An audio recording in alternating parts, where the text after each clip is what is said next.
Good evening, everyone. On behalf of the Global Forum for Young Philosophers, I feel privileged to invite you all for the July session of the GFYP lecture series. In my invitation, I want to first start by inviting Professor Dr. Srikala M. Nair from the Department of Philosophy, C. Sankaracharya University, who has been the patron and the guiding light for our forum. Thank you so much for your auspicious presence, ma'am. Our resource person for today is Dr. Murali N. Kadiramangalam. Professor Dr. Murali N. Kadiramangalam is a by training he is a mechanical engineer, but who is now leading the national Adi Sankara mission that is involved in the finding and preserving the ancient heritage sites related to Sri Adi Sankara through archaeological surveys and excavations. In 2019, he obtained his degree in archaeology and later completed postdoctoral research from Deccan College Postgraduate Research Institute, Pune, that enabled him to begin Sankarite studies.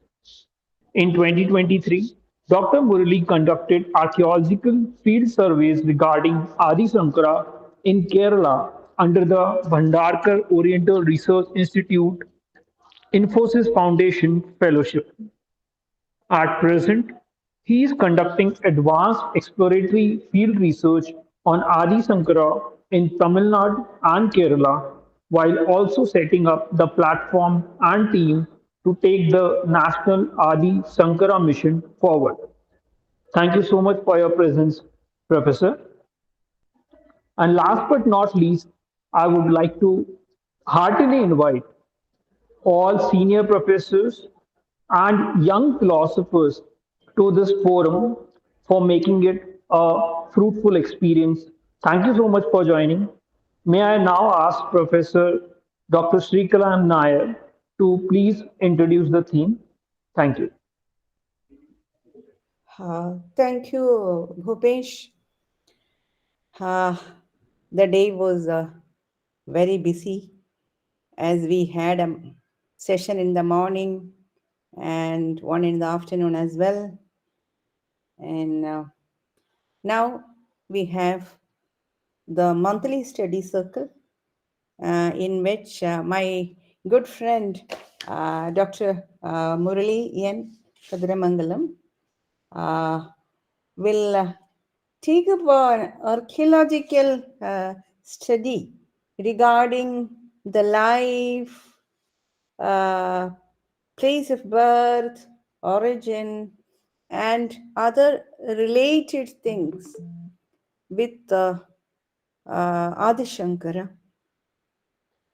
As we know, as I often say, that Indian philosophy is resilient to historical studies. We have been very, very careless, or probably Indians did not have a disposition for historical studies. As we know, the only historical literature that we have is Rajatarangini. Uh, while modern historians refuse to consider our Puranas and Itihasas as historical, since there are elements of fiction involved in it. It's a huge topic by itself where the language comes to play, and the language is let loose to have its mischiefs, even while narrating historical facts. This term "fact" is has to be taken with a pinch of salt because somehow Indian thinkers apparently believed that there are no facts. Even facts are interpretative.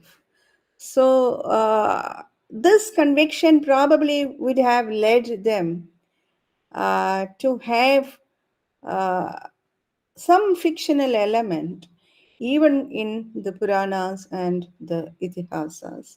And uh, Indian scholars were not resistant towards that. Literature, kavya, was everything for them. Just this evening, Dr. Radha Raghunath, I just left her at the airport. She was telling me about the Nalayra Divya Prabandham of the great Alvars, the 12 Alvars.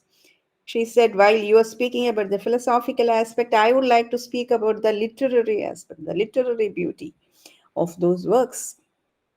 So, yes, they are not, you know, survive, they don't survive in watertight compartments. Literary beauties survive along with the philosophical aspects. You should understand them as one single component. So much for history. I really have no clue how. I mean, there, as we know that some people take Shankara back to BCs, uh, and there is a lot of conflict because people say that what the Indologists have given us regarding the dates where Shankara has been placed in 8th century is not at all acceptable for several reasons. So they even ICHR, even within ICHR, I think there are differences of opinion prevailing even today. So this is a big messy issue, and I'm no historian, nor do I have any disposition towards history. So I take my hands off of history, and I'm safe with conceptual analyzing conceptual evolution, which is very easier.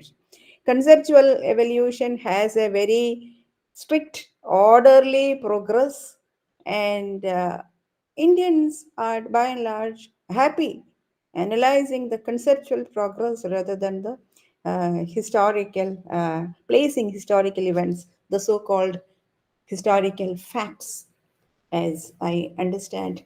These are some of my musings on history and archaeology. Mhm. I have heard Dr. Murali presenting in Villianada, and I was impressed.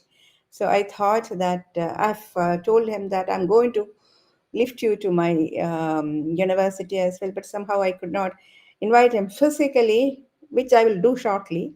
This is my word. But here he has kindly agreed to make an online presentation on the life, the time, the place of birth, and the related aspect of Shankara. It will be very interesting because this morning we have discussed about how we can think of Shankara Bhashyas as archetypes of the interpretative tradition. But it will be very interesting to know the person as well.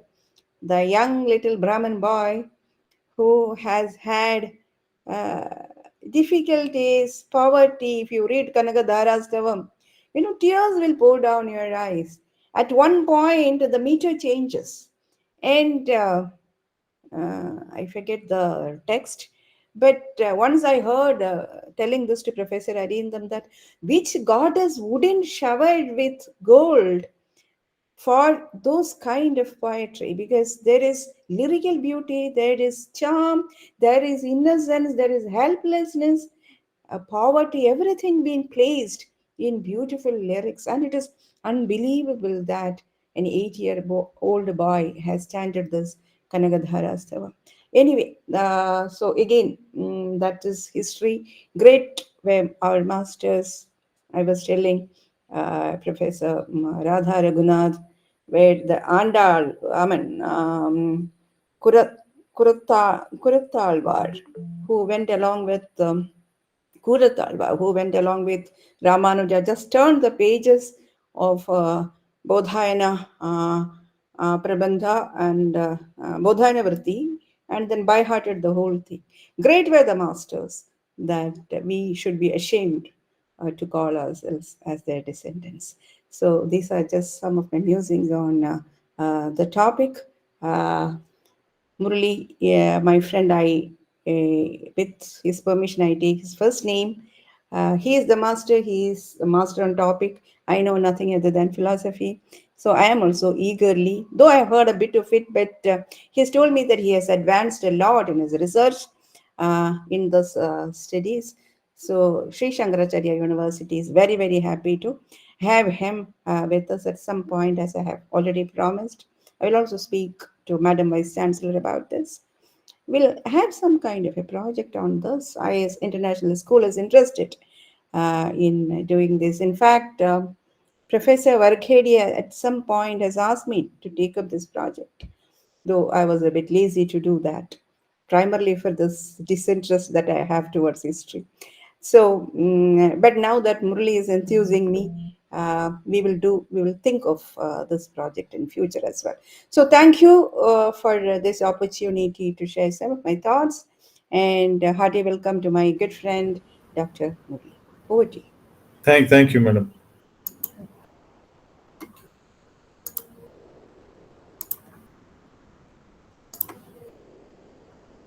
Yes, I suppose, Dr. Murali, you can proceed with your presentation. Yes. So, Miss Ramya, can you see the full screen now? Yes, sir. We can. Yeah, Okay. we can see very well. Okay. So, I have a script for this, but I am just going to go off script. Maybe not like as much as Donald Trump, but a little bit off script. Um, and Professor Shrikala and I had just mentioned that this is a messy subject. I would like to say a couple of words about it.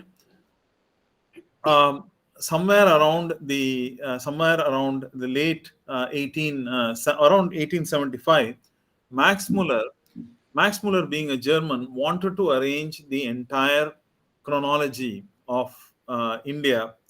So because the Germans have sort of a obsession with tables and charts, and I'm sorry, I don't mean to be parochial or patronizing in any way, but they have an obsession of putting everything in a very neat, organized fashion. But Professor T. Burrow, in his foreword to a book, Patanjali in the times of India in the times of Patanjali, by I forget the name of the author, Puri. This was his thesis at Oxford, I believe. He talked about the anachronous world of Indology. So you have on the one hand an Englishman talk about the anachronous world of Indology much later than Max Muller. Max Muller tried very hard to arrange things in a sequence.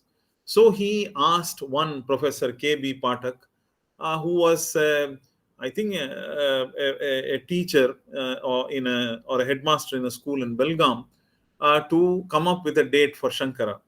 Now, this gentleman very kindly provided Max Muller with a manuscript of 3 leaves, where the entire life of Shankara is basically summarized in 3 leaves. And this, if you look at Padmanabha Menon's history of Kerala, you will see this particular manuscript being quoted. So, in a sense, Max Muller led the cat among the pigeons in 1882 when this paper by Professor Pathak came out in the Indian Antiquary. By the way, this is all off script. I apologize.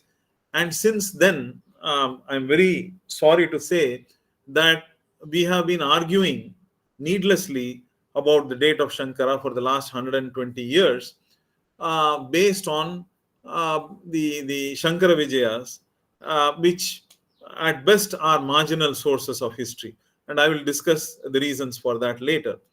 In any case, all this mess, I think, came about somewhere in the late 1800s. And unfortunately, that has diverted our attention from looking at Shankara carefully, looking at the man, looking at his life, looking at his contemporaries, looking at his near disciples, looking at where he truly went, what he accomplished, and what he did. Where was it truly his birthplace, etc. We really got sidetracked into this issue of date, which is a raging controversy till today. So I think, for in the interest of objective scholarly research, I would like to set the entire issue of the date aside, and I will tell you why later on. Because we have lost focus on really trying to find anything about Shankara. So let me make a statement here. So I'm trying to come back on track. We know very little bit about Shankara, the individual, and I will sort of, I think I have given you a hint of the reasons already. But I think we need to remedy that situation. Okay, we cannot continue to be in the dark forever, especially when it comes to the terrain of Kerala or the state of Kerala, where construction and development are going at a very rapid pace. So whatever little footprints of Shankara that may be left behind on the ground or below the ground, they are all likely to get lost very, very fast. And if we do not act and prevent that immediately, we will not be able to get a true picture of who this great master was and about his life. And that is why we have conceived an initiative called the National Adi Shankara Mission, which we are beginning, where we would like to conduct archaeological surveys and excavations. We have already been doing quite a bit of that, but we would like to really go at a very fast clip and try to find out more about Shankara. Now, I have deliberately, I mean, certainly in a provocative way, and I'm being frank, it's not mischievous, but it is provocative. I have put this painting of Raja Ravi Varma of Shankara and his 4 disciples. I have put it up purely to sort of stir up the debate. Now, the question is that, I mean, this is how we today, world over, perceive Shankara to have looked like. Very athletic, lithe, tall, statuesque, regal, the way he dressed. We had he had a cloth over his head, etc., etc., as compared to his disciples who are dressed in a little more sort of somber manner. Now, did really Shankara look like this? It may sound like a very trivial question, especially to philosophers, but I think that we need to document every aspect of Shankara before it is too late. So I wanted to pose this question: did really Shankara look like this? So in my hunt for Shankara, I have found a plethora of sculptures. I will use the term images going forward for the term sculpture of Shankara in the Pallava temples in Kanchipuram. Now, it is likely that there will be similar sculptures in Andhra and in Karnataka of equal age or maybe slightly earlier age even. In Karnataka, we probably likely to find earlier images. But for want of resources and manpower, we have still not been able to go beyond Tamil Nadu and Kerala. Now, here you see, I just want to draw your attention. This is a niche, okay, of an alcove in the Kailasanatha temple, and you see the image of Shankara here in a reverential pose next to Yoga Dakshinamurti. So I will now answer the question that I had posed. Shankara, I think, from what I have seen, probably had a much more boyish, younger appearance. He was not that tall. He seems to have been of a moderate build. Um, his hair was somewhat somewhat curly, and he, of course, carried the danda, etc., which is typical of Parivrajaka sannyasis.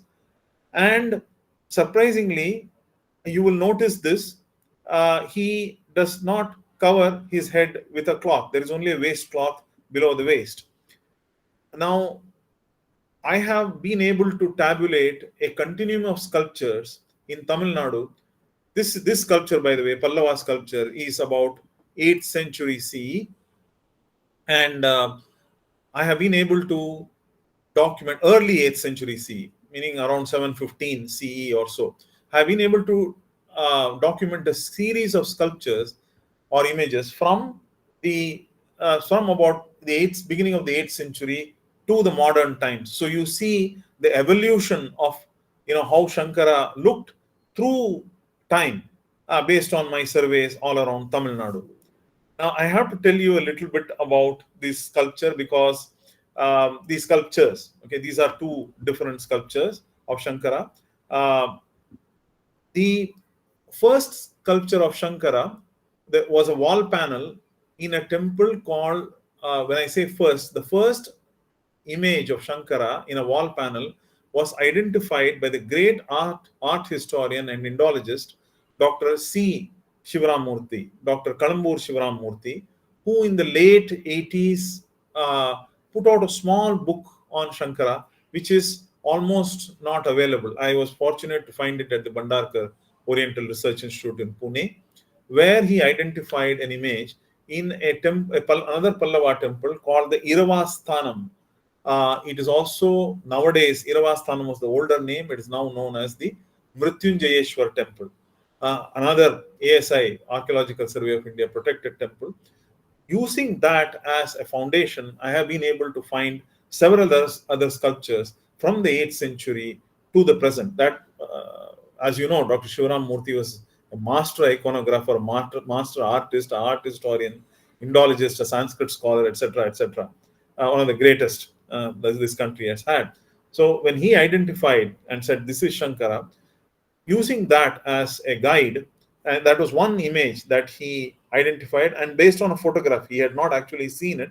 Somebody had given him a series of photographs from which he found one image. Using that, several images have now been found.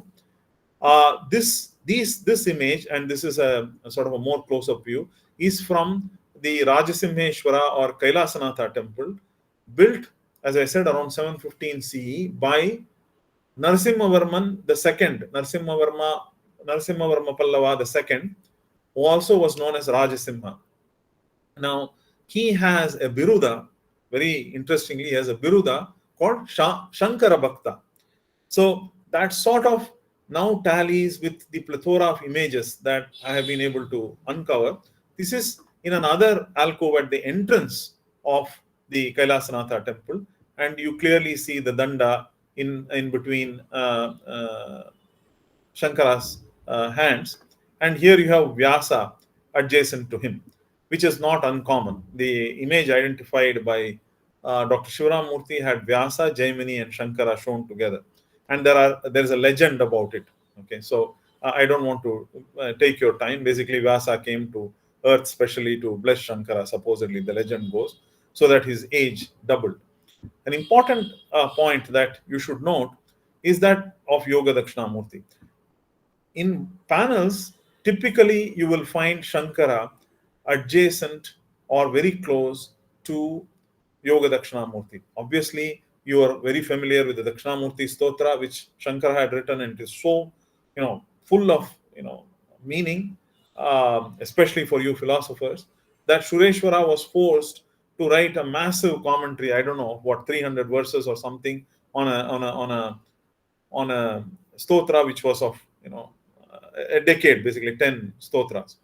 So you have this particular feature which helps us identify Shankara. Whenever you see Yoga Dakshinamurti, it is possible that you will encounter an image of Shankara. It is all not certain, but it is possible. Okay, so I have given you the answer to one question, which is that our understanding, and now I have a sequence which tells us how this appearance of Shankara actually evolved through time. In fact, recently I discovered a bunch of 4 paintings, some in Thanjavur, one in Hyderabad, and one in from Kerala. The Kerala was actually pointed to me by the great painter K.K. Marar of Kerala. But these 4 paintings, using these, I was able to develop a late medieval sequence of paintings for Shankara. And there is a YouTube channel on which you can find several videos. So there is about these paintings. You can find there is a video about this painting. The channel is called Search for Shankara. Obviously, Search for Shankara.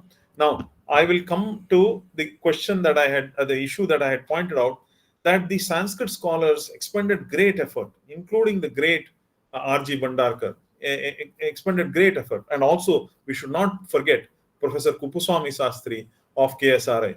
They all expended great efforts. Okay, but in spite of all that they did, we still know very little about Shankara. And the reason is because the Shankara Vijayas are late manuscripts, 16th to 20th century CE. That's the period in which they were written. They are far removed from his time, from Shankara's time, centuries removed from Shankara's time.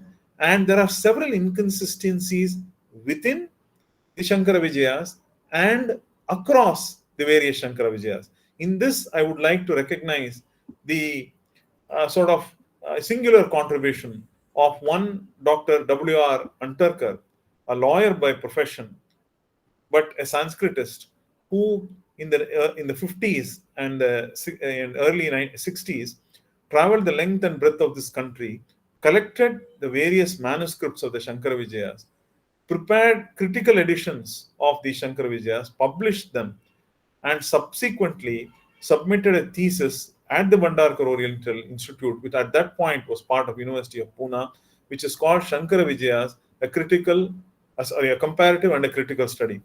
Dr. Antarkar actually shows us, when you look at the places that Shankara is supposed to have traveled, he gives us a list, huge bunch, 8 lists or something, or even more, maybe 10 or 12 lists. So various Shankara Vijayas will tell you Shankara went here, went there. There is some commonality between them, but there is also deviation between them. That tells you that, these Shankara Vijayas, they were basically written by poets and by writers. I don't know what the correct word for a writer in Sanskrit is, but they were written by people who, basically who were used to flights of fancy. So, as Professor Srikala Nair said, there is a lot of, fiction, sort of interpolations or fiction or whatever it is, introduced into these Shankara Vijayas, which make them a very rough guide to Shankara. They are marginal sources of history. So we are essentially left helpless. And that is why what I would say is, what is more astounding is that the Archaeological Survey of India was established by Alexander Cunningham in around 1840.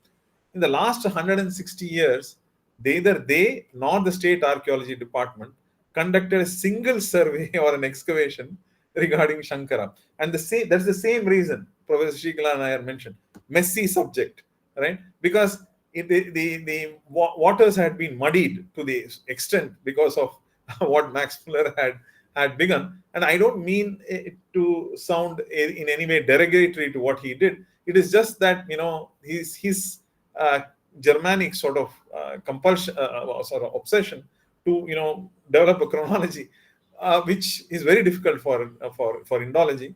So that essentially led us to get distracted. So nothing has really been done, barring what has been done prior to start of this National Adi Shankara mission by the undersigned, and also what we are doing now as part of this National Adi Shankara mission.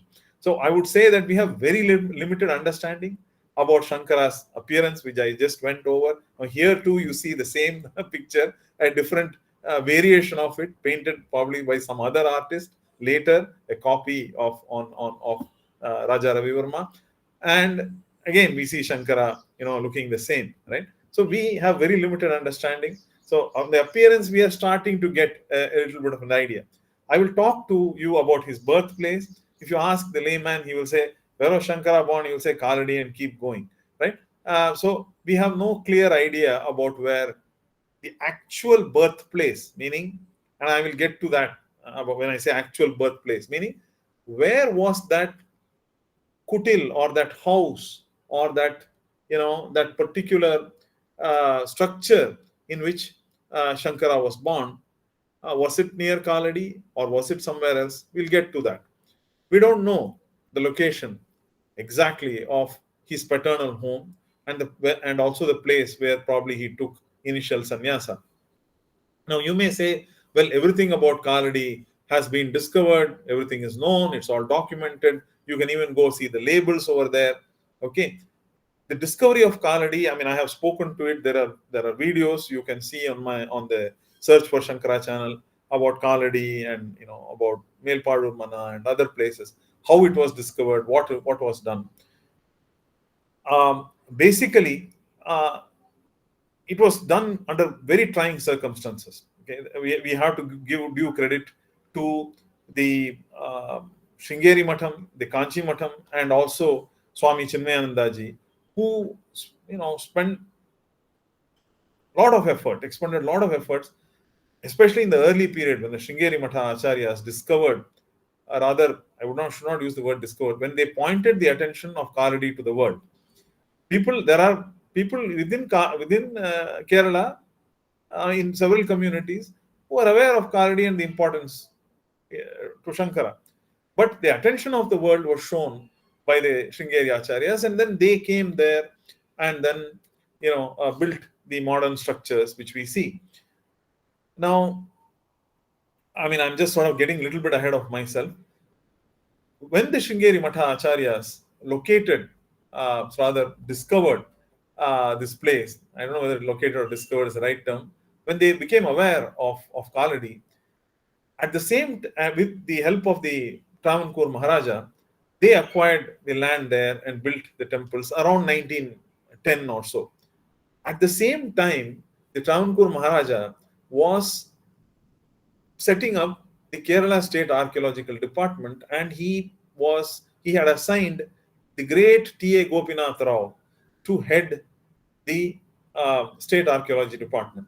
Unfortunately, it probably was 1 or 2 years prior. And for the Maharaja, I think it was more a spiritual quest. His guru had said, we have to build temples in Kaladi. And so there is a line in a book, a very beautiful book written by K.R. Venkatraman on Kaladi, birthplace of Shankara, where he says the land was cleared and the temple was built. So no archaeological survey was done. So what I wanted to say is the intentions of the mathas of the Shankarite institutions was noble. They have done outstanding work. We reverentially appreciate what they have done. We thank them. However, the scientific and the archaeological approach there, for them it was a spiritual quest. So the scientific and archaeological approach was missed. And so, in a sense, we do not have answers to the key questions still about the appearance, the birthplace, the paternal home, where did Shankara go, his peregrinations, and the temples that he truly influenced. If you take a temple like Guruvayur, there is certainly there is evidence in Guruvayur. I don't have time to talk about it, but there is some video in the Search for Shankara channel on the Kerala Parampara, where we are reasonably certain that Shankara influenced Guruvayur temple in a major way. Okay, so there are other temples which make claims, but the question is how true are those claims? Is there hard evidence? Who are his contemporaries? Who are his immediate disciples? Where was his final resting place? And then finally, the most controversial issue is the date. So we are really not aware of many things. Now, as far as Kaladi itself goes, or the let's take Kaladi because everybody knows Kaladi. While these, the Kanchi Matha has built this massive, stupa there, Kirti Stambam. The Shringeri Matha has built the Janmabhoomi complex there. Having done all that, we still don't have any hard evidence to tie Shankara to that place. Right? And I'm not being critical of the religious institutions. Okay, in no way. In fact, I would say we have to thank them for what they have done. We have to take the work forward and actually find the ancient evidence that ties Shankara, hard evidence that ties Shankara to the various places and helps us locate the heritage sites, meaning his paternal home, actual paternal home, his actual maternal home, the temples that were near these homes, right? And basically conduct surveys in the areas at those sites, and then conduct excavations, unearth the material, and make sure that we preserve these sites for posterity. That is the objective that we have in front of us. Because if we let it go now, in another 3 to 5 years, in Kerala, the rate of at which the construction and development is going is just enormous. Right? So we have to really rescue whatever it is. So let me go on and tell you how we are going to do it. Right. So we are going to be guided by what I will call markers. Okay. So here is a picture of Vadakanathan temple that I actually pulled out. This central picture I pulled out of the web because my photographs could not show the three gopuras, the three vimanas. Sorry, my apologies. The three vimanas so well. So this is the shrine of Vadakanathan.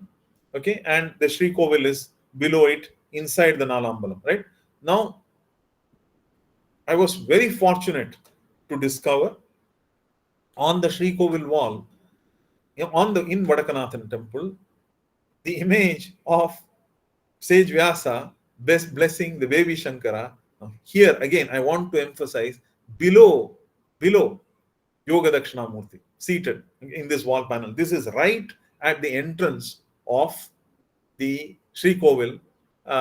So there is a door which is probably a little bit to the right of this, and then there is one more wall panel, and this is the second wall panel thereafter. I was really shocked that for so many centuries, right, no one had discovered this wall panel, and it was just mind-boggling. Now there is a inscription right below this wall panel. Okay, I mean facing us to the left of this wall panel and below, which is 11th century inscription. It is actually the foundational inscription, and I don't want to get into the term foundational, but it is the earliest inscription in the Vadakanathan temple, because Vadakanathan temple is probably much earlier than 11th century, and Sarkar's archaeological surveys have shown that. But this is the earliest inscription. So this it talks about donation of granite for building the Sri Kovil wall. So my guess is, based on the stylistic study, it is 11th century, and based on this inscription, we get confirmed that this is at present the earliest image of Shankara that has been discovered in Kerala. Okay. Now, very interestingly, this is, as I said, in Thrissur, in Vadakanathan temple. Another wall panel. This is in wood. This is in Veliyanad, very close to Melpalur Mana, which is supposed to be the maternal home of Shankara. And here, very interestingly, you see Shiva Parvati at the top. Then you see Yoga Dakshinamurti below, and you see an image. I mean, I have not shown you a very sort of a very zoomed in view of this, but I have poured over it. It is an image of Sannyasi Diksha of a young Advaiti Sannyasi. Okay, so it is very clear based on what we get from the presence of Yoga Dakshinamurti. This particular wall panel is in the Tirumarayur Rama temple, about 4 to 5 kilometers from the Melpalur Mana, the maternal home of Shankara. And also there is a legend connecting this temple to Shankara, and there is also a stotra, the Rama Bhujanga stotra, connecting Shankara to this particular temple. So we have the context, and the context in Thrissur Vadakanathan temple is endless, right? You have everything from the reason that Shankara was born, attributed to this place, and in the Kerala tradition, the Shankha Chakratara at Vadakanathan, where Shankara is said to have, basically gone into samadhi, right? So you have all the context in Vadakanathan temple for me to make this claim. There is also, I have to say this at this point, not only depending on iconography, I have been fortunate to discover more than 11 inscriptions of the Shankara Parampara of Kerala. So there are Shankara Mathas of Kerala, which are all headquartered in Thrissur, and now they have been displaced to various places, but they are all headquartered in Thrissur. So I was fortunate to discover over 11 inscriptions on the wall of a temple called the Dwarakayam Peruman temple in Suchindram, very, very close to the Sthanumalaya Swami temple in Suchindram. And these are all about the Shankara Parampara of Kerala. And it helped me unlock the many other inscriptions. That is, there were many other sporadic inscriptions which others have also talked about, but they have always said that these do not belong to the Shankara Parampara. So I was able to take the inscriptions from the Dwarakayam Peruman temple in Suchindram, unlock the information regarding the Shankara Parampara of Kerala, and have been able to basically develop a continuity sequence of inscriptions from about the mid 12th century. So in the Trishur Vadakanathan temple, you find the earliest inscription 1150 CE of the Shankara Parampara next to the Ganapati shrine. All the way, you have got up to the late medieval period, and from then on there is lot of information, in various sources about the Shankara Parampara in Kerala. So I have been able to trace the Shankara. So there is another video which you can see about the Kerala Parampara. I have been able to trace the Shankara tradition. When I say Shankara tradition, can I see the footprint of Shankara from about the 7th century CE onwards in Kerala to the present? And I also been able to trace the Shankara Parampara tradition from about the 10th century CE. I mentioned 1150, but I have iconographic evidence which goes back earlier. From about 10th century CE to the present, I have been able to trace the Shankara Parampara tradition. And there is a gap of 300 years between Shankara and his Parampara in Kerala, which cannot be the case. So using legendary information, we can, I think, very, very comfortably say that these two traditions coalesce at some point. And I think from around the 7th century CE, we can get a sort of clear evidence of the Shankara Parampara and the Shankara tradition in Kerala. I just want to point out something very important, which is that I do not want you to go away with the impression that the 7th century CE is the date of Shankara, because I don't have evidence one way or the other to settle that debate. In my view, once excavations are conducted and we are able to unearth all the artifacts, at that point, somewhere towards the end, we will get dates. But as I have said, the date is not our primary focus. It is the finding and preserving of the heritage sites of Shankara. That is our focus. For example, these two are important. Likewise, the ones in Kailasanatha and so many other places, they are all important. These all should be identified, documented. So I have written papers. One has been accepted by the Bhandarkar A. Bori, Annals of the Bhandarkar Oriental Journal, and several others are conference proceedings. So I mean, this is all ongoing. So let me now orient you to the places and the families connected to Shankara in Kerala. Okay. So I think we all know Kerala runs north-south, Arabian Sea, Indian Ocean, bounded by Tamil Nadu and Karnataka. And there are some important places. One is here, somewhere here, north of Trishur, is Palakkad district, very important. And below Kozhikode or Calicut is the Malappuram district. So at the border of these two places, Malappuram and Palakkad, are two important places. One is the Varaha Kshetra, Panniyur, the Varaha Murti temple there, and the other one is the Sukapuram Dakshinamurti temple. Very important. These two places are very important with regard to Shankara. Of course, you are all familiar with Kaladi, right, which is near Ernakulam, Nedambashiri, etc., etc. And then south, about 40 kilometers, 42 kilometers south of Kaladi, is this place Veliyanad. So Veliyanad is the place where Melpadur Mana, which exists, the physical structures exist there. It is considered to be the birthplace of Shankara. Now, in the Nambudiri tradition, the firstborn is always born in the maternal home, and this is the maternal home of Shankara.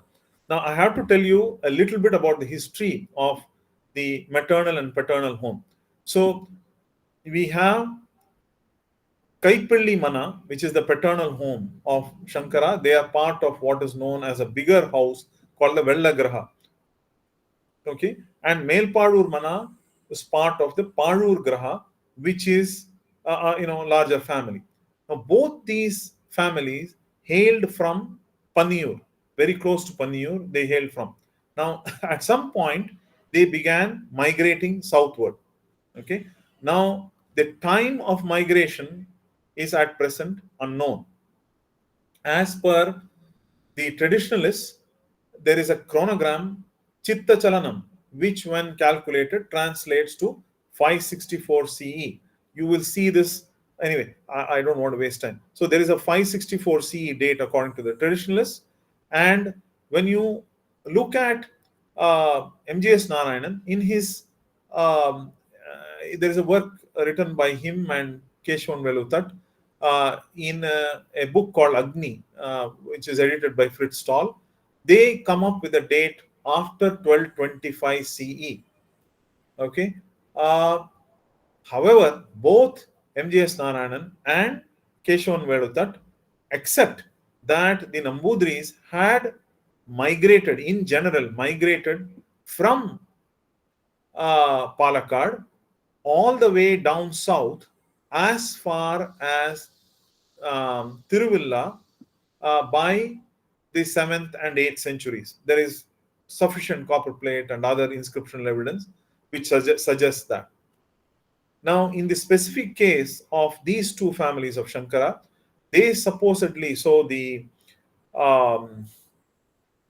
Kaipalli Mana, the paternal family, left Panniyur, came through Irnyalakuda, very short halt, they say, at Irnyalakuda, and finally settled around Kaladi, not in Kaladi, but around Kaladi, on the outskirts of Kaladi, about 17 kilometers, about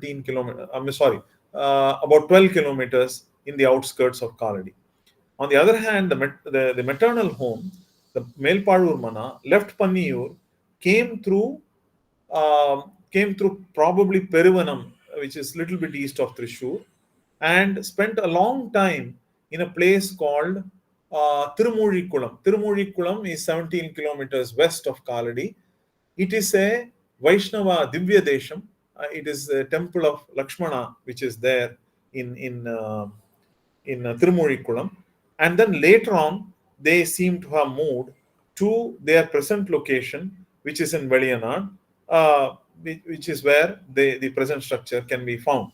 So we do not know at this stage, and this is a point of research. We really need to understand, go and study the migration. We need to go to the various places, look at the kind of evidence, see if we can find these kind of markers anywhere, right? And basically try to firm up the timing, the dates, the location, the move, etc., etc. Now, I will tell you about the present location of these families. So, there are 5 families connected with Shankara. I will take up 3 of them here. And Dr. K. Kunjani Raja, in his treatise on Shankara, which is in Malayalam, talks about 3 families: Kai, Kal, and Tala. Kai, Kal, and Tala. In Malayalam, as you know, this means Kai, hand, leg, and a head. These are 3 manas which are families connected to Shankara. The Kai, or the Kaipalli Mana, as I said, is the paternal family. They now reside in Kidangur Rangamali, which is very close to Kaladi. Right? This is their present Shiva temple that is under worship. It is called the Kavalkata Mahadeva temple. And this is, as per the tradition, this is connected with Shankara himself much earlier on. Right? And then there are the other 2 families, the Kaipalli Mana and the Talayatumbilli Mana. They reside in Kaladi, very close to the Sri Krishna temple and the Sringeri Matha. They are the trustees of the Sri Krishna temple. And these 2 families are the families who have said to have helped Shankara with the cremation of Mother Aryamba. And then there is Melpadur Mana, which I mentioned, which is the maternal family, and there are family temples within the Mana. It is coincidental that both the maternal and paternal families, the personal deity of these families is Vettakoruvan or Kiratamurti. Okay. Uh, it may also be that because they hail from Panniyur, maybe there was a tradition of worship of Kiratamurti there. We do not know. Anyway, that is a coincidental issue. Now, let me speak a little bit about Kaipalli Mana. This is the Vettukoruvan temple at their present home. They have, besides the Shiva temple, they are trustees and they manage another Vishnu temple in Kirangur Rangamali, which is called, which is basically the Sri Mahavishnu temple. And that is something that is near and dear to them. This family's land records connect them back to the interiors of Kaladi. They have a sheaf of land records. I have been urging them to find the earliest one for me, and I think that it is a slow process, but I hope that they will help me find the earliest manuscripts, earliest land records that they have. However old they have will be helpful. This location that they identify are in the deep interiors of Kaladi. And I'm really thankful to the Kaipalli Mana for physically taking me there, showing me around various places, many members of this family. Particularly, I would like to recognize Saraswati Antarjanam, who and Krishna Nambudri of Kaipalli Mana, who have gone out, and Prasad Nambudri of Kaipalli Mana, who have gone out of the way to take me and show me various places. So there is a toad or a large rivulet. You can't call it a rivulet. It's actually a massive stream that runs in these interiors. I think the name of this toad is Mukkadai toad. And along this are the foundations of their earlier homes. So this is their present home. This is very close. This is the temple at the entrance of their present home. About 75 years ago, this is the foundation. You see the walls of the house. And this plot which they showed me is supposedly where the family home existed 300 years ago. And what the family says is, along the stream, along the there's dense thicket undergrowth, are several ruined temples, ruined parts of temples, sopanam, meaning just the stairwell. There are the images which are strewn about. There are parts of temples. There are temple walls all along the reaches of this particular stream, and also in and around that interior part of Kaladi. So these ancient, so one of them, they have been very kind to show me and allow me to sort of study in a cursory way, is a dilapidated temple. Okay, this is a Mahadeva temple. You see all the walls have essentially crumbled and fallen, and you have this the sopanam or the stair here, and this was the portion of the wall that existed. They have created a temporary enclosure and also a roofing to sort of, and a door. These are temporary enclosure and roofing to protect the massive Shivalinga which sits inside. For the family, the Kaipalli Mana, they hold this temple very near and dear to them. Okay, they have got many reasons why, and they believe that many such structures, very ancient, exist all around that area, which need to be studied. So that is something we would like to do, and I'm sure that we will find inscriptions, images, and other things that help us tie Shankara back to Kaladi.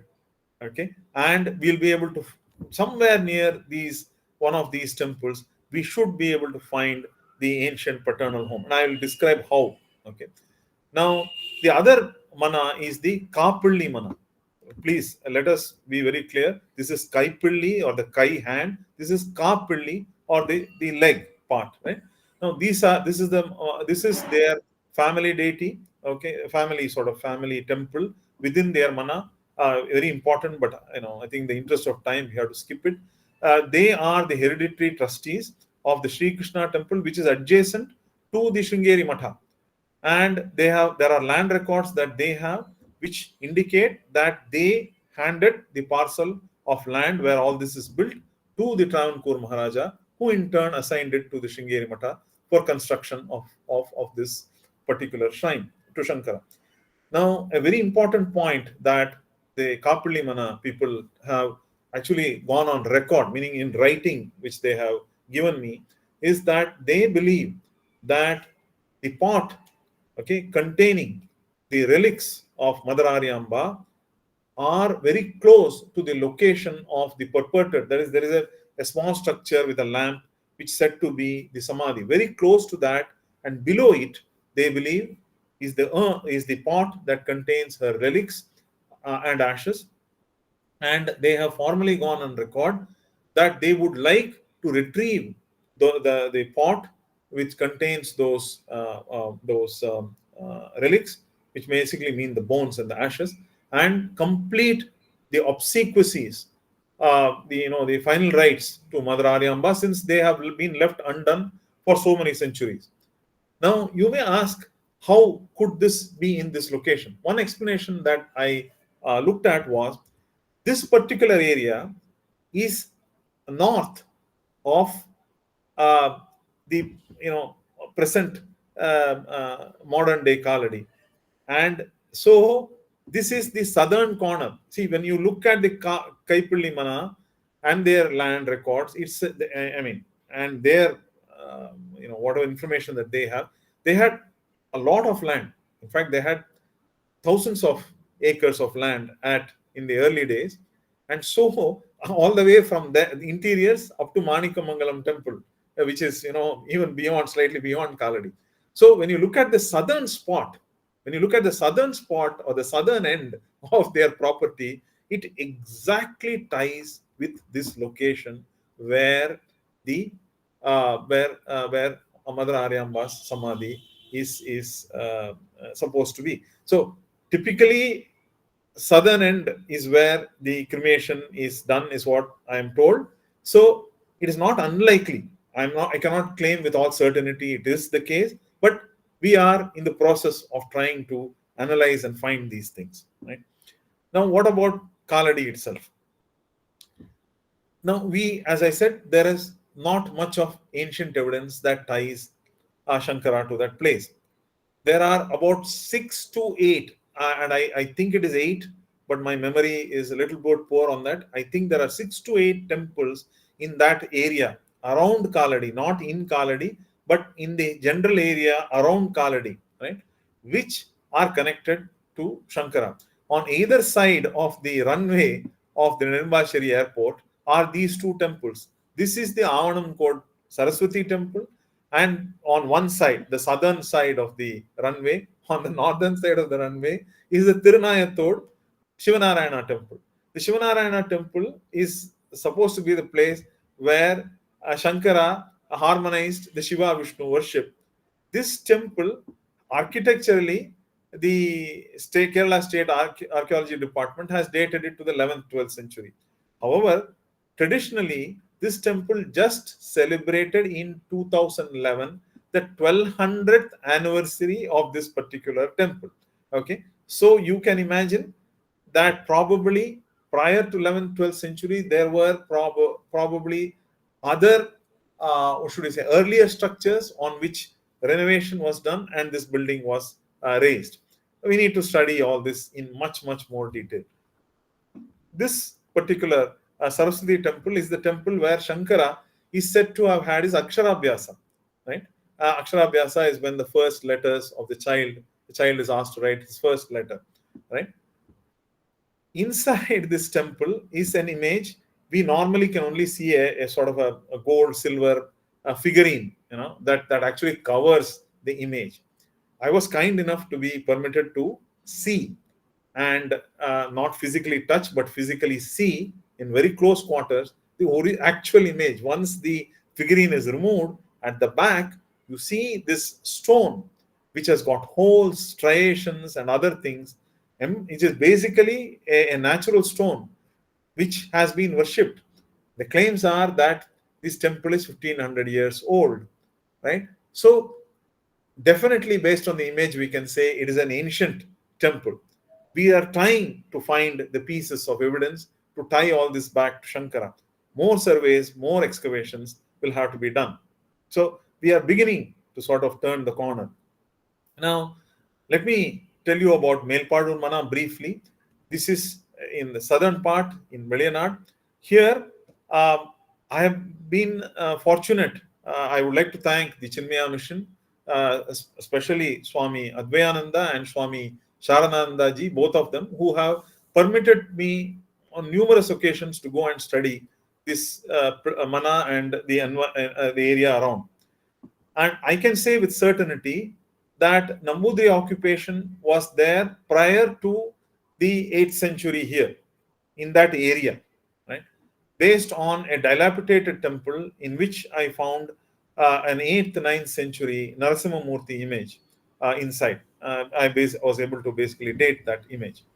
In addition to that, the Mahadeva temple, the Parur Perum again, based on inscriptional evidence, there is an inscription right at the bottom of this is the sopanam and the entrance. At the base, there are 12th, 13th century inscriptions. There are about 3 inscriptions inside at different locations. So the Kerala Archaeological Department, based on that and the architecture of the outer portion, said this is 12th, 13th century. But if you go and actually examine the Sanctum Sanctorum, its construction, it's a Dravida Vimana, look at its architecture, you can very clearly say it is a very ancient temple. It is also connected to as one of the 108 Parashurama Shivalayas. So, more importantly, the Shivalinga is made of sand and weed. This is like Ekambaranatha temple, Ekambareshwara temple in Kanchi, where no water is allowed to be permitted on the Shivalinga because it is made of sand. So this is a very ancient structure. So he told me that occupation was early in and around the Melpadur Mana. Within the Melpadur Mana, at this point, I can say that I have only been able to discover late evidence. This is an 18th century image of Aryamba along with the baby Shankara, seen on the sopanam of a temple within the Melpadur Mana. We are in the process, and I am very confident that we will continue. If once we continue the search and the survey and move on to excavations, we will be able to unearth the older evidence. So this is about Melpadur Mana. Now I will move on to say that I want to draw parallels to the great Gautama Buddha. Here is his maternal sort of family, mother's temple, Maya Devi, the temple dedicated to his mother. I am running all the way from Kerala to Lumbini in Nepal. And here there is an Ashoka pillar, part of it survives. And this is a modern structure, just like where we have in Kaladi, temple for his mother, Shankara's mother. Here you have a temple for Buddha's mother in Lumbini. And I will tell you that in the case of the great Gautama Buddha, the archaeologists for the last 160 years have been very active in conducting surveys, excavations,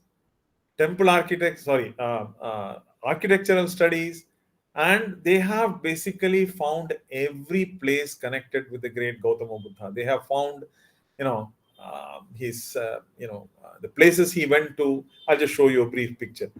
So both Gaya, they found, they restored, right? Sarnath, Kushinagar, right? All the places, Shravasti, everything was found, excavated, down to the lowest level, and they discovered everything that they need to and restored these places. In addition to that, beautiful gardens were laid out.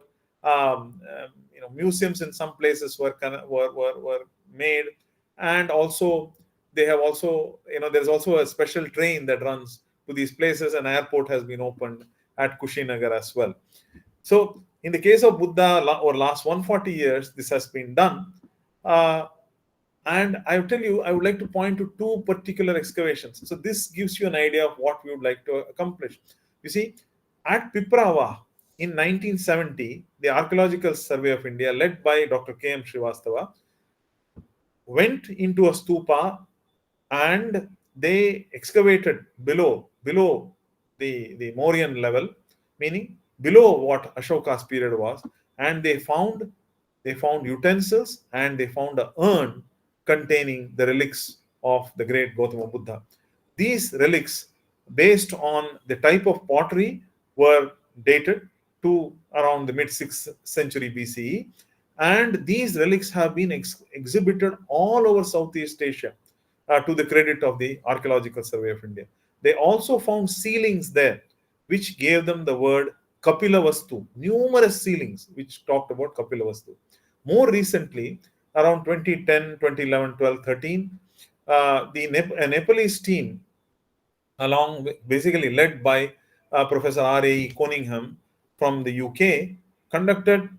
So what they did is they went into this Maya Devi temple. Now people will say, you know what, this is a very spiritual, pious place. You shouldn't, you shouldn't even touch anything here. Leave alone, excavate. We won't permit you to do anything. They went into this Maya Devi temple and they went deep in the center, and they basically went below the Mauryan. This is the, below the this is the Mauryan, below the Mauryan level, and reached the base where they found post holes.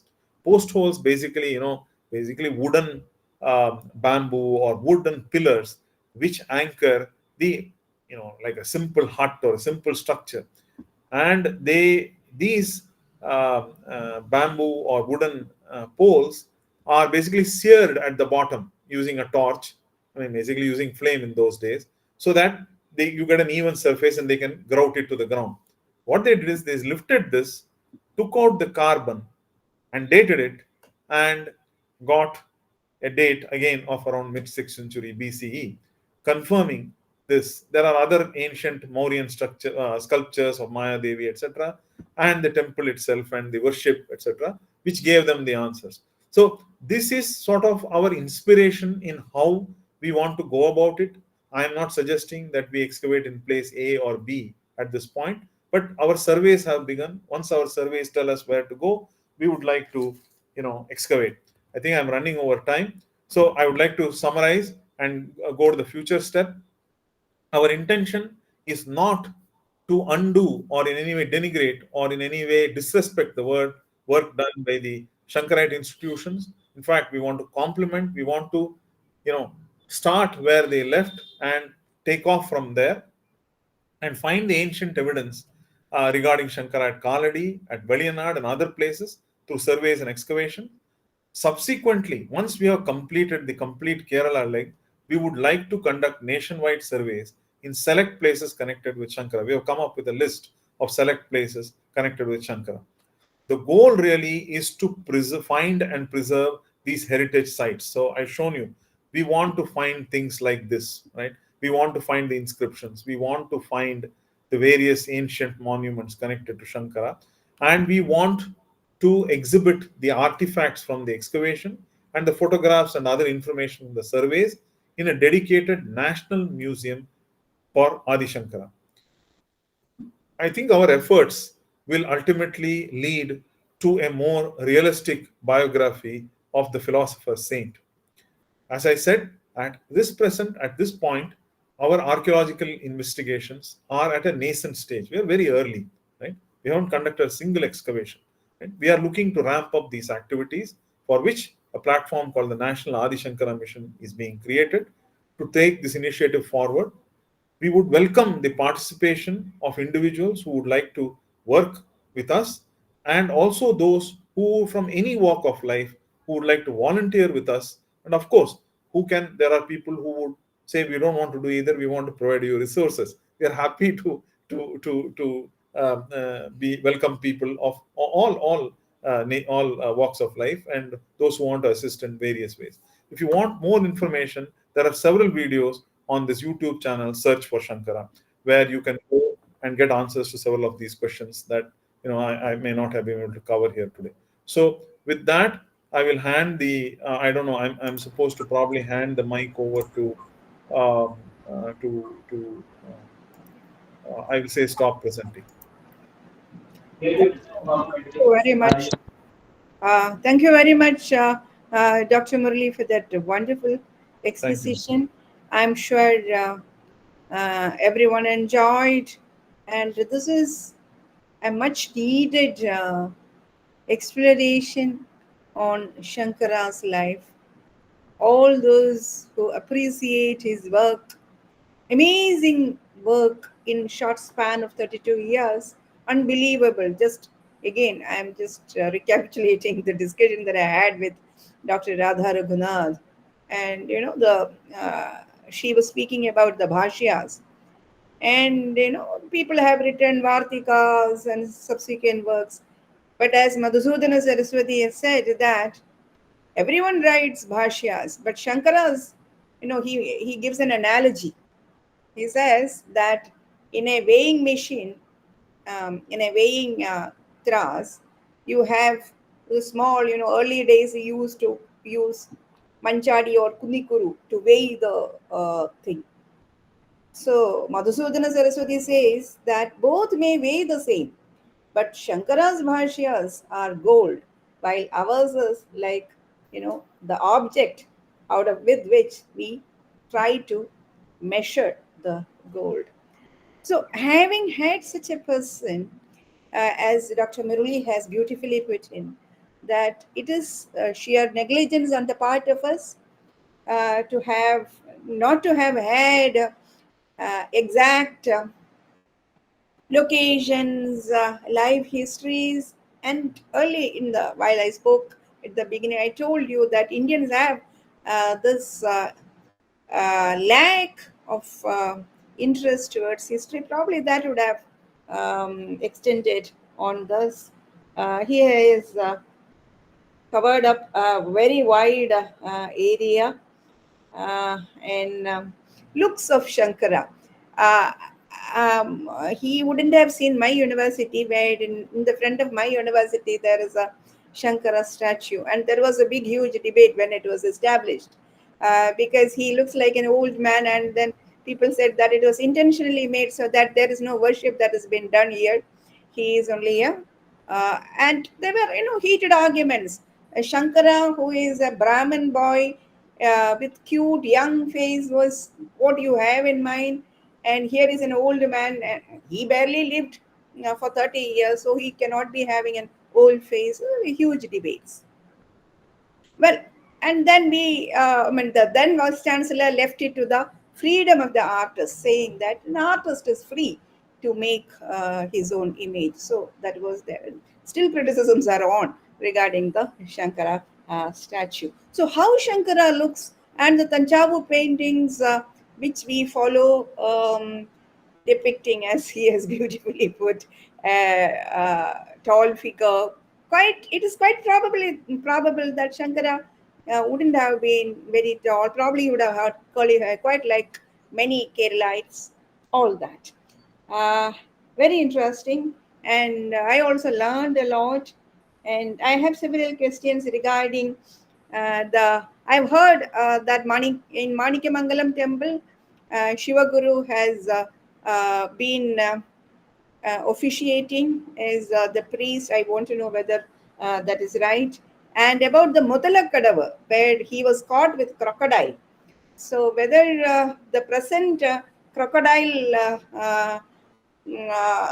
portion where the river and the river turning towards his illam. All these still remain mysteries. People, argue on both sides. Where Aryamba fell ill while going early in the morning for bathing in the river. Shankara took a asked the river, ordered the river to flow near his house, so on and so forth. And also this Kaipali and Kapali, I heard a story that when he was forced to cut his mother's body into pieces, those who those who held the legs were called Kapali, and those who held the hands were called Kaipali, and so on. I do not know where there is any uh, stuff in this story. And yeah, there are several. And in fact, as very beautifully he said, once we exhaust with Kerala, probably then we can extend our interest, search regarding Shankara's life in other places. Recently, as an invitee by as I was invited by Madhya Pradesh CM for that erection of the huge statue of Shankara on the banks of Narmada, where he apparently has received initiation from Govinda Bhagavad Pada at the point where Narmada originates. Uh, Again, Shankara is remembered at that point. So, if you look at that as somebody who has traveled across the country, There are places where Shankara's remembrances can be cited and sought.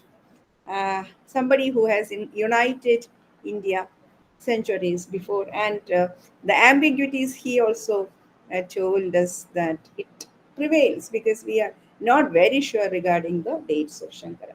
I already have seen hands being raised, so now you can ask him questions, seek clarification. Yes, Radha Srinivasan ji, please go ahead. Hi, Murali, Raja here. Raja, hello. Excellent talk. Congratulations on the excellent talk from me and Radha. In passing, you mentioned about Guruvayur, and what I've heard is all the puja procedure and all that in Guruvayur was actually laid down by Adi Shankara. Now, this is what I have heard. I don't know whether that is true or not. So, whether you could get some insights into Shankara's origins or life or whatever from Guruvayur temple. Yeah, Guruvayur, see in Guruvayur, you have the in during the Sri Veli, you have the procession that goes around.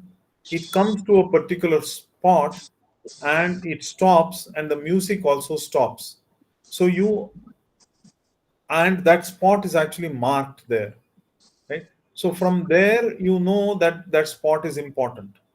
During the Ekadashi festival, they build a replica, a small replica of the Sanctum Sanctorum or the Sri Kovil, keep it at that spot, and then Guruvayurappan is placed there for worship few hours a day. All this tells us that that particular spot is very important. And as per the temple, when you look at the legends, Shankara is said to have fallen at that spot. Now, in addition to this, so we have a worship practice which you cannot negate, where Shankara is respected daily and also during the annual festival, which he is supposed to have established.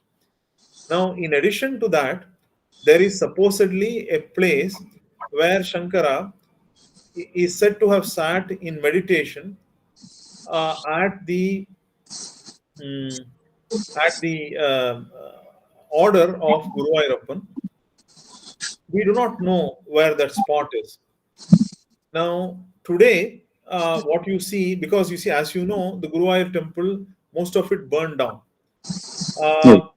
In the outer prakara, very close to the spot where Shankara is said to have fallen down, there are two modern images made of probably plaster of Paris or cement. These are of Shankara facing Vilvamangalam Swamiyar, who's supposed to be one removed disciple of Shankara. So it's a modern image. Inside the Sri Kovil, I thank the Guruvayur Devaswam board. They actually issued a committee meeting an order for me to go and examine things. So, and I thank the chairman, Dr. Vijayan, and all the officers there. Inside in the inner prakara, there is also an image of Shankara. It's a modern image, right? At a spot where originally there used to be an image of basically Sheshashai or Ranganatha. Now at that spot there is an image of Shankara at the base. Now some of the books authors have said that there was a room where Vilvamangalam Swamiyar used to stay and meditate inside Guruvayur. And of course, that is all destroyed after the fire. So it tells us that not only the worship tradition, it tells us about the respect that is given to Shankara, that his disciple spent a lot of time there. And in addition to that, that there was probably a location somewhere in the inner prakara where Shankara, like Vilvamangalam Swamiya, stayed 41 days to stay inside one place. Right? It's a tough. There was probably some sort of a room or a place where Shankara probably stayed in the inner prakara. So, you see, while Guruvayur was a very important temple, it rose to fame only after Melpattur Narayana Bhattatri. So that is around 1650, 1680, somewhere in that. So for Shankara to have gone there, recognized even then, of course, it says that he was actually flying across the sky very arrogantly, and then Vayu pulled him down and he fell at Exactly. the spot. So whatever the legend may be, Shankara is associated with, I think we can very clearly say that Shankara is associated with Guru. Thank you very much for your. Yeah. Okay. Thank you. Anyone else?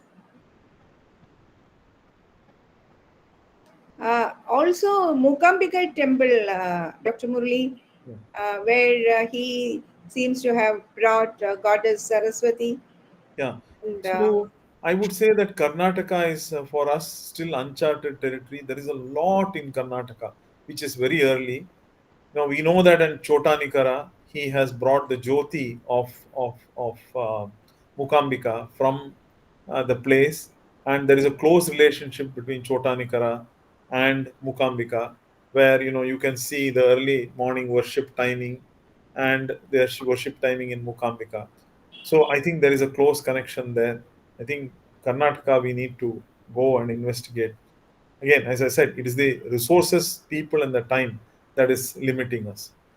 uh, uh, as a as a philosopher who has read Shankara, my impression is that the little Shankara, when he left Kerala and then was exposed to the vast country India, it is there are bleak chances of him to have come back to Kerala unless when his mother fell ill for the to visit his mother, the ailing mother. Otherwise, were there chances at all for him to have come back to Kerala, because the world was wide for him and there were mimamsakas and he was busy doing things. Yes, Had but very little time. Yes. see, the thing is, when you go and talk to the Kapalli Mana and the Kaipalli Mana and others, you suddenly see Shankara as a human being, okay? Mm. Not only as a philosopher, saint, a rejuvenator of the Dharma and all that. See, while he did not, um, according to certain scholars, while he did not begin the practice of leaving Nambudri Brahmins in Badrinath, the Nambud for the worship, he had left them as an for oversight and managing the kitchen supposedly, and later on a vacuum arose and the Nambudri Brahmins took over the worship within Badrinath. Shankara did not travel alone. He traveled with a vast retinue of his disciples, his his devotees, and I will like to say his kinsmen, and I would even go to the extent of saying with his relatives also. It is not, see, if you go and look at Parur Perumtrukovil, 14 Parur Graha families are the hereditary trustees. If you go to Chotanikara, again the Parur Graha is the hereditary trustees. If you look at the Sri Krishna temple in Kaladi, the Kapalli Mana and Talayatumpalli Mana. The Kapalli Mana, which supposedly held the leg, and the Talayatumpalli Mana, which held the head, are the hereditary trustees. Now you go around in Kerala, anywhere, and you find him. I mean, there are more legends which I not been able to verify, which are chilling, okay, about the connection to his family members, etc. So, I think Shankara was much more than only a philosopher, a saint, as you said, a national integrator, somebody who rejuvenated the Dharma, etc. He was something far beyond. I mean, there are claims that he also traveled with, an army provided by kings, right? If you see the images of Shankara in especially in Kanchipuram, and I'm sure such images are there in Karnataka and in Andhra, very ancient images which have not been discovered. you will see the kind of influence that he has had on the Pallavas. Tremendous influence on the Pallavas. So, for us to say that, uh, he would not have come back to Kerala is, I think, because the footprints in Kerala are so strong from all the way from in Suchindram is the place where you find the maximum evidence of any place that I have seen. And Suchindram was part of Kerala prior to the accession in 19, I think 50s or 60s. It was part of Kerala. So But you have you mean to say he had come to Shuchindram as well? Shankara. Suchindram is certain because there are three Puranas, one in Tamil, one in Malayalam, and one in Sanskrit. You should read the tome, the massive, monograph. I would say. Uh, What are the texts? What are the texts? no, I'll just come to it. There is a three Puranas Uh-huh. in Tamil, Malayalam, and Sanskrit. This is the Suchindram Purana. Oh, Okay, Shuchindram. I found the one of the old Suchindram Puranam in Sanskrit at the Saraswati Mahal library here in Thanjavur. All three of them are similar. What is very astonishing is a temple Purana that has a whole chapter about Shankara. You cannot find that in most temple Puranas. And there is so much in Suchindram because Suchindram was part of Kerala all the way up to Kanyakumari, I think, was part of Kerala. I don't know about Kanyakumari. Suchindram, I know, was administered by the Travancore kings. And even today, the worship is by both Pothis and Nambudris within the temple. Even today, even though it has been handed over to Tamil Nadu government, the worship is all in the Nambudri, sort of fashion. So, in Suchindram, you find tremendous evidence connecting Shankara to that place. And so, I think that, whatever legends are there in Kerala about him, being sort of having gone to his maternal home, and, I mean, we can't take the entire story verbatim, but in his maternal home, he was met with lot of sorrow, with lot of anger. There are even claims that his manuscripts were burnt at his maternal home, right? So we can sort of, a hue arises that, and if you go and see how the various branches of the maternal home today actually speak about Shankara, there is a sadness, a sorrow that the only child, the only mother, the single lady, was left behind by this boy. Literally, I mean, the feeling is he was abandoned. She was abandoned by him, in the quest for higher things and sannyasa, and the primordial, you can say, so they feel a sense of sorrow. And if you look at the practices today, you can see how, the maternal family branch, does not pay respects to the Shankara Parampara sannyasis, not out of disrespect, but their tradition is the Shankara Parampara sannyasis will not enter their house. They will not be offered bhiksha, and the sannyasis also will not take bhiksha in their house. You hear stories. See, if you go and look at, near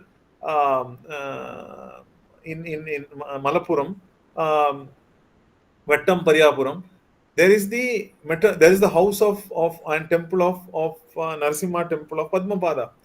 Padmapada is supposed to have swung through Kerala later on after Shankara's time, and you hear enough legends from the maternal home of Shankara, Padmapada coming and actually, installing Sri Chakras at the various maternal home branches because he was worried for their welfare because there was so much anger and disappointment and sorrow that the maternal family had with Shankara, and I think that there must have been some action that they may have taken with him also. That Padmapada said, hope these people don't get cursed, inadvertently by Shankara. So he went to this day. If you go to the Paduthol Padurmana, they conduct Sri Chakra worship once a year, ritually very very massive worship, and you can go and see Sri Chakra worship in the other Nambudri, some of the other Nambudri houses. You can actually see the Sri Chakra worship daily. So Shankara was not, he was not a sort of island to himself. I think very much part of Kerala society and very much part of his kinsmen and the people of Kerala at large. Whatever stories about, the dislike and all that, yes, there's no question about it. He was not, the Mimamsakas absolutely disliked what he was doing. There was also anger that he took sannyasa as a brahmachari at a young age, abandoned his mother. All that was there. But Shankara was certainly, he had he had gone into the roots of Kerala, culture, society, civilization, whatever. He had gone deep into it, and he has left his hand, his handiwork. You can see his hands all over, to the point where the organization. I mean, this is absolutely a dubious claim that the organization of the Kerala society was attributed to the Shankara Smriti, which definitely is a document he probably did not author. Almost certain that he did not, because it's such a late manuscript. He certainly did not author. But people felt, we have to attribute it to him, right? So I think that his influence was very, very deep. Only thing is, we have not been able to find all the. I'm sure there are numerous. I mean, once we find the locations near Kaladi or wherever, in other places. Because see, I just forgot to say one point. Many a time in the Indological and archaeological investigations, information about a place, for example, about Kaladi, you will find 50, 100, 150 kilometers away. I mean, this is not uncommon. When I was researching Chidambaram, the most important inscription mentioning the word Nataraja comes from a place several hundred kilometers from Chidambaram, near Pattukote, in a Pandya temple, not even in a Chola temple. So inscriptions always, and the most important sculpture regarding Chidambaram, I found near Trichy, Trichirapalli, right? I didn't find it in Chidambaram. I found it, several hundred kilometers south. So you always find inscriptions, images in places far away from that actual location. So even in the case of Shankara, we may find things somewhere in, say, Sukapuram or somewhere in Malappuram or in Kannur, which talks about Kaladi or talks about Melpadu Mana or other places, which will suddenly open our eyes. This is very common. For some reason, our kings went and incised sculptures, inscriptions saying, I did this at at Chidambaram. I did a Rajya Abhishekam at Chidambaram, and they will go incise it somewhere else. At Tiruvattar, you will find inscriptions. So we will find inscriptions and images all over Kerala at some point. At this point, it is in infancy. Once we have found that, we will know where to excavate, and we will find all the things that we need to. I have a yes, Nirmala. Wait a minute. I have a doubt. See, the way you were presenting it appears as if that Shankara during his lifetime itself became a celebrity and everybody hailed him high, which is not very likely because, see, once you write the stuff and then in order to get it popularized and approved and authenticated, it will take time. And during his lifetime, he would have got only admonitions because he was arguing against Mimamsakas who Yes, were correct, ruling at that time. correct, Who were correct, ruling at that time. So correct. he would have been admonished, Absolutely and correct. he wouldn't have. I mean, his works wouldn't have been appreciated. Of course, he would have become Sarvajna, and he. I mean, people would have got to know that he excels in argumentation, defeats people. So small reputation, but still, it is not very easy to eradicate or wipe out Mimamsakas who have been surviving in Kerala for centuries, and that itself shows us some others thing. So, what do you say about That that? is a Kerala centric view. That is a Kerala centric view. Mhm. If you go, if you go to Tamil Nadu, you Mhm. will find, even in the Chola period, the earliest inscription um, regarding the Shankara Bhashya comes from the Chola period. I think it's 1065, if Okay. I'm not mistaken, 1065 CE, about the support for study of the Sharirika Bhashya, it comes from a temple. I think the name of the temple escapes me. It is not very far from Thanjavur. It's between Trichy and Thanjavur. It's in a place called Choramadevi, and it is a support by the Chora kings.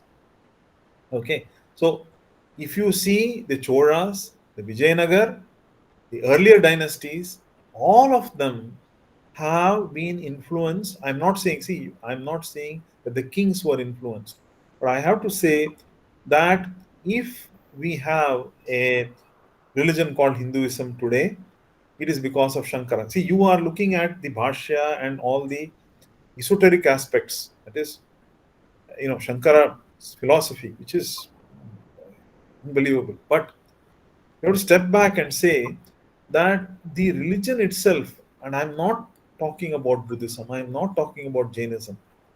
I mean, if you study Gopinath Rao, he will say, people say, Shankara came and, he tried to wipe out the Buddhists and the Jains. He says that is all hogwash. I mean, he certainly, had dialectics with various people, debates, etc., etc., and that was standard practice at that time. And he says that the fact that Buddhism lost its importance was a later period. For example, in Kerala, um, uh, I forget the name of the place, where there was a Buddhist monastery surviving right up to the 11th, 12th century. Its name is. Kollangoda. Huh? Kollangoda.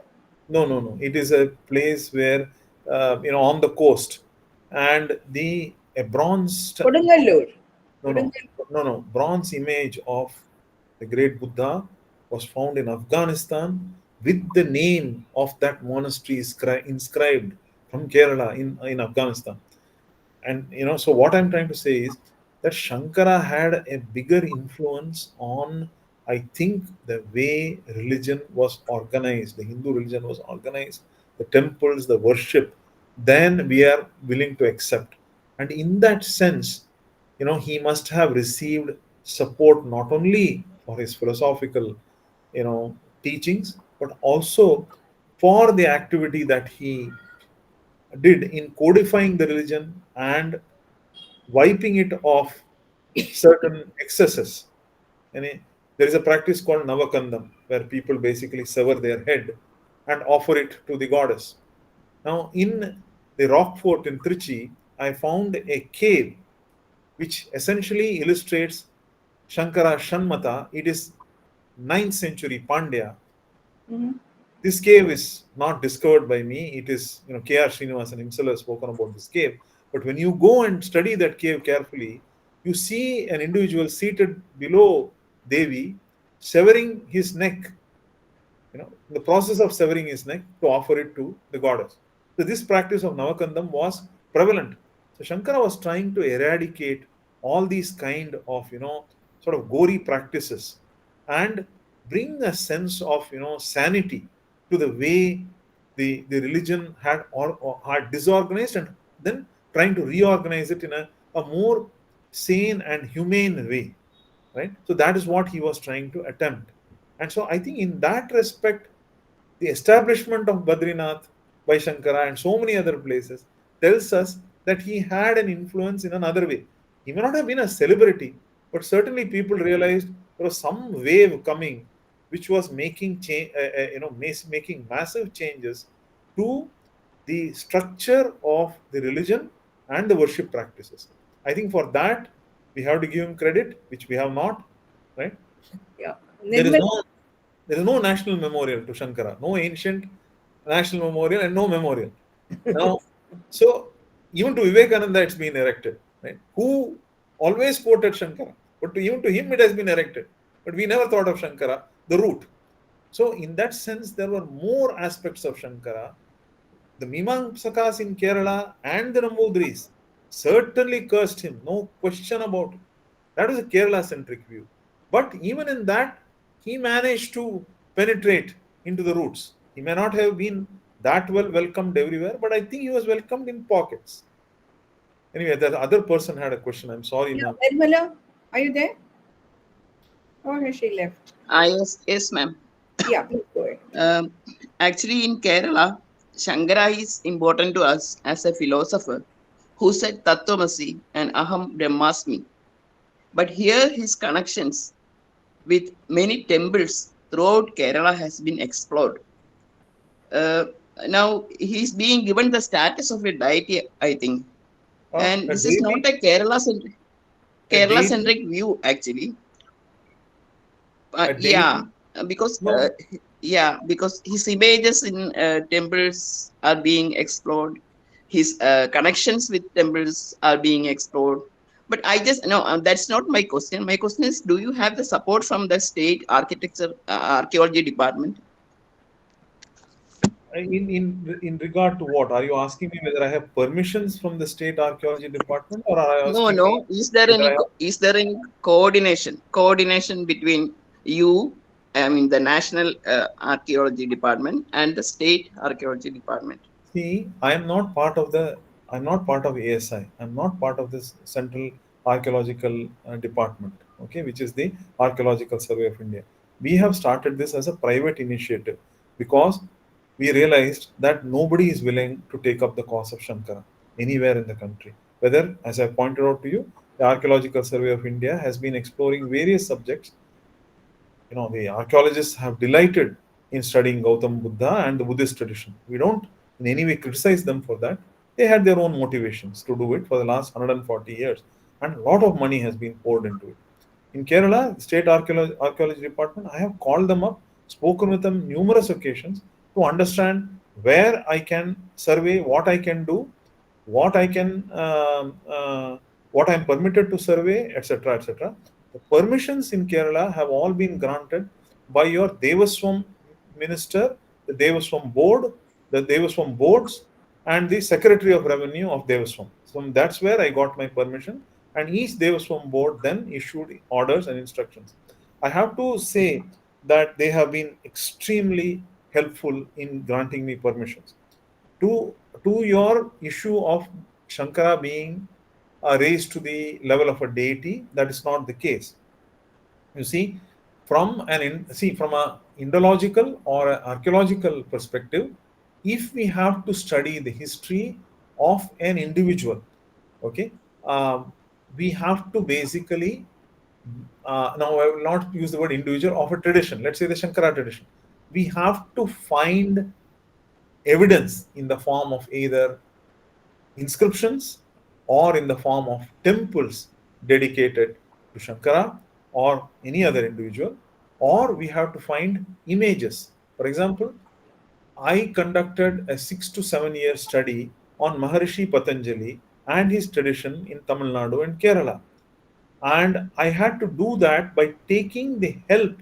The reason we go and study these images is because we try to find which is the oldest image.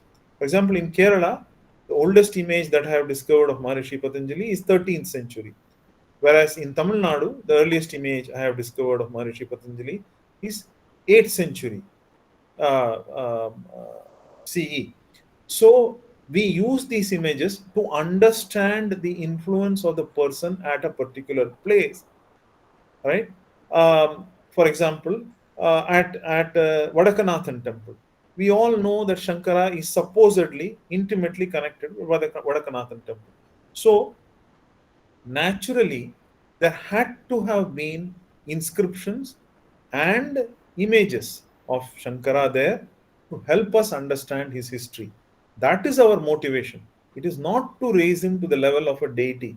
I understand in Kerala, worship of human beings. A lot of Nambudris have told me we don't worship human beings.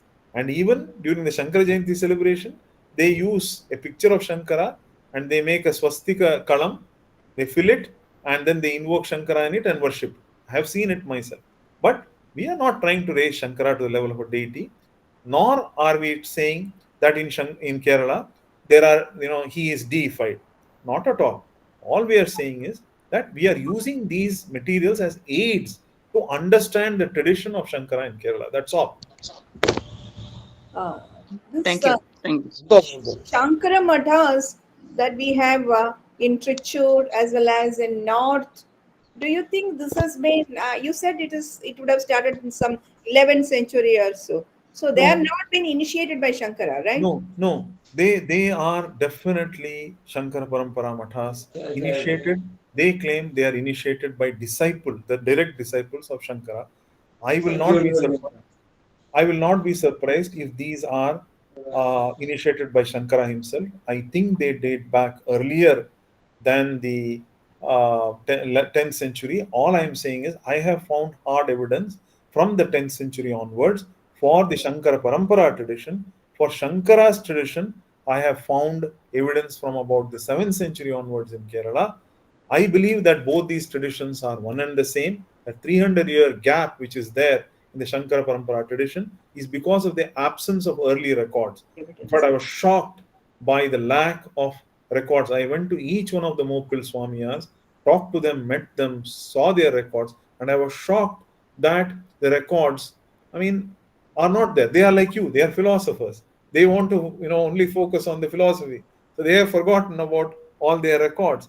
So they were very heartened that, I have been able to recreate the record now for them, but I had never intended to do that in the first place.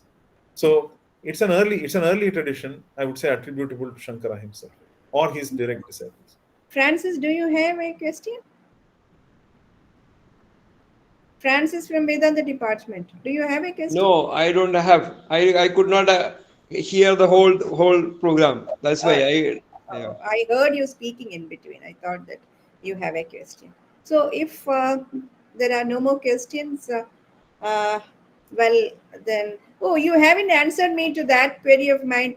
Is it the case that Shiva Guru would have been an officiating priest in Manikamangalam temple?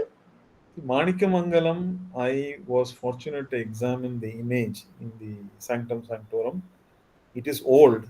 My guess is it is about 8th or 9th century. Then it's possible. Uh, there is a strong legend there which connects, the Dravida Shishu, the entire thing about the Dravida Shishu, I think originates from Manikamangalam temple.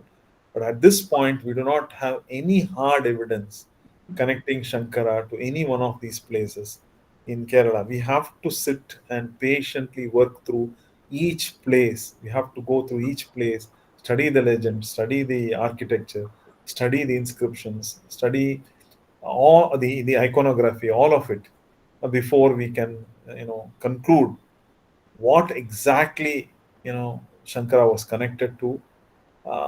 Manikamangalam seems to have a very strong claim, but we don't have a definite, solid evidence of that. We would, And this river changing a shift in its course of flowing. How about that story where the mother fainted? You would have heard of that story, right?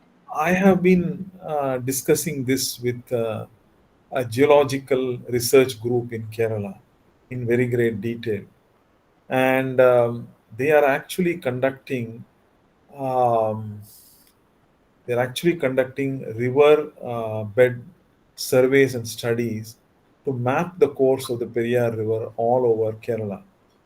And so we hope that at some point, as an outcome of those studies, we can try to understand, when the river changed its course, if at all, in Kaladi. We have to a degree, sort of, separate the wheat from the chaff, and where we have hard evidence, we have to accept it and put that as documented evidence for his biography. But where we don't have hard evidence, we have to set it aside and say this was a legend. Right? So, at this point, there is no conclusive information about the shifting of the course of the river. There is no conclusive evidence, but it is a matter of study. The geologists are studying the course of the Periyar River. And what made the family members think that the human relics of Aryamba, Mother Aryamba, has been preserved? Because that was not the practice. Like, we Hindus don't preserve the remainings for more than a year. I mean, that is the practice. Correct. So Correct. Correct. Yes. So A lot of what is person like Shankara wouldn't have preserved that. correct? So you see what had happened is that in Aryamba's case, Shankara could not even complete her. Rights. He did not. I don't know how much of the cremation he participated in. You know, in the Matru Panchakam, I was pointed out to by the Kapali Mana people. It says, "I'm sorry I came late. Right? I could not even whisper the words I should whisper in your ear." So they say that possibly he arrived at the time of cremation or just thereafter. Now, he being a sannyasi could not perform any rites. So, normally, apparently, what the Nambudiri says, they take the pot, place it under the ground, leave it for a year, and I don't know. I think after 1 year they remove it and disperse it or whatever, right? So in his case, they say it was never removed, it was never dispersed. He just went off, and that was the end of it. So we would like to complete that process at this point, and it is not unlikely. See, if the for I don't know what 500, so 2500 years, an urn containing the relics of Buddha was there in the ground in Piprava. I agree, it is much colder there, and but if it remained for 2500 years, and the ash of the searing of the household pillars was there in Lumbini for 2500 years, why shouldn't we not be able to find the relics of Aryamba there? I mean, it is not unlikely, but I'm not saying that that is absolute fact at this point. We don't know. Okay. All right. So, thank you for that wonderful. Thank you. Thank you. Over to Ramya. Thank you very much, sir. As we have come to Thank the you. close of this monthly study circle, let me thank our honorable speaker, Professor Murali and Kathiramangalam, for his detailed exposition on the archaeological evidences to support the period and life of Sri Adi Shankara. This was a different kind of experience for all of us, I should say. What was interesting was the first person elaboration of the various collected evidences by the person who collected them himself. Thank you very much for sharing all these with us, sir. Thank you very much. Thank you. Very kind of you. I'm honored to you or to you people to have invited me. I thank you. And if there's anybody in the Sri Shankara University who would like to work alongside with me, either for thesis or for research or for volunteering, whatever, you're most welcome to spread the word. You people are in Kaladi. It would be great if somebody were to join this initiative. Thank you very much. Namaskar. Thank you, sir. My heartfelt gratitude to Professor Shrikala Nair as well, the Thank you, patron of madam. GFYP, for chairing today's session and also for introducing today's theme. GFYP, as many of you know, is her brainchild, and we are proud to be working towards her vision of taking GFYP to greater heights. Thank you very much, ma'am. I would also like to thank Dr. Bhupesh Goyal, the executive member of GFYP, for his words of welcome. And I would also like to thank all the senior professors and young researchers for their participation and the brief discussion which ensued post the talk. Thank you all. Thank you all for your support. Good night. Thank you very much to all of you for inviting me and patiently hearing my monologue. Thank you very much. Thank you. Namaskar. Thank you.